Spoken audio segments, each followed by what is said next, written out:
जग्गू चिड़ा गांव के जंगल में अपने माता पिता और अपनी पत्नी रिंकी और अपनी बिटिया के साथ रहा करता था। जग्गू शहर के जंगल में जाकर नौकरी किया करता था और गांव में उसके मम्मी पापा और उसकी बिटिया रहा करती थी। तो माँ जी, आप खाना क्यों नहीं खा रहे? नाश्ता ठंडा हो रहा है। क्या सोच रहे हो? किस सोच में पड़ गए आप इतने परेशान क्यों लग रहे हो?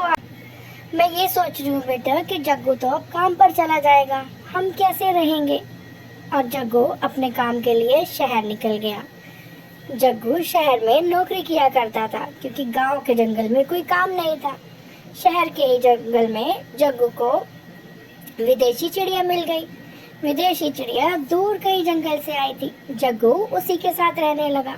ये बात जग्गू के घर में तो नहीं पता थी। विदेशी चिड़िया और जग्गू ने एक घर ले लिया और वह उसी घर में दोनों रहा करते और वहीं से काम पर जाया करते। वह दोनों एक ही जगह जॉब किया करते थे। जूलिया और जग्गू ने एक दूसरे से बोला कि हम दोनों शादी क्यों ना कर लें। तो जूलिया बोली, हाँ क्यों नहीं। तो जग्गू बोला, चलो हम लोग शादी कर लेते हैं। दोनों ने तभी जाकर शादी कर ली।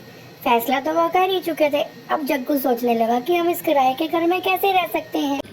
वह अपनी नई पत्नी को लेकर गांव के जंगल में अपनी मम्मी के पास चला गया और अपनी माँ से बोला घर पहुँचते, माँ देखो, मैं तुम्हारे लिए नई बहू लेकर आया हूँ। यह तो पढ़ी लिखी है और मेरे साथ जॉब करती है। ये रिंकी तो गांव की गंवार है, इसे निकालो घर से। तो जग्गू की माँ को बहुत गुस्सा आया। वह बोला, तेरे जैसे बेटे के होने से अच्छा तो ना ही होता, तू निकल जा हमारे घर से। पर जग्गू ने उनकी एक ना सुनी, तीनों को धक्के मार के घर से बाहर कर दिया और वह रोते रोते अपने घर से निकल गए।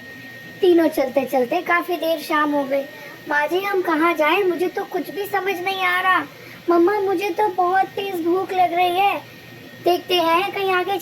बेटा थोड़ा सब्र करो, तुम्हें कहीं ना कहीं से मैं अनाज लाकर देती हूँ।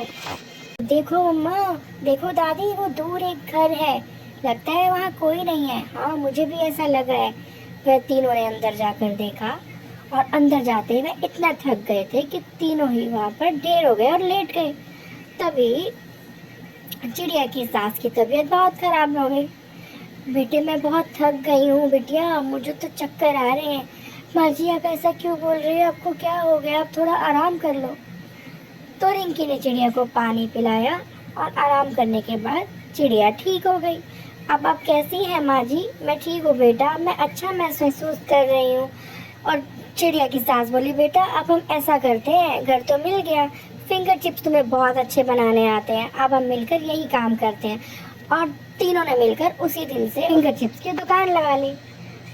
मैंने आपके फिंगर चिप्स की बहुत तारीफ सुनी है, आपने आज से ही दुकान खोली है, लाओ मुझे भी दो एक प्लेट। और उनके शाम होने से पहले ही सारे फिंगर चिप्स बिक गए।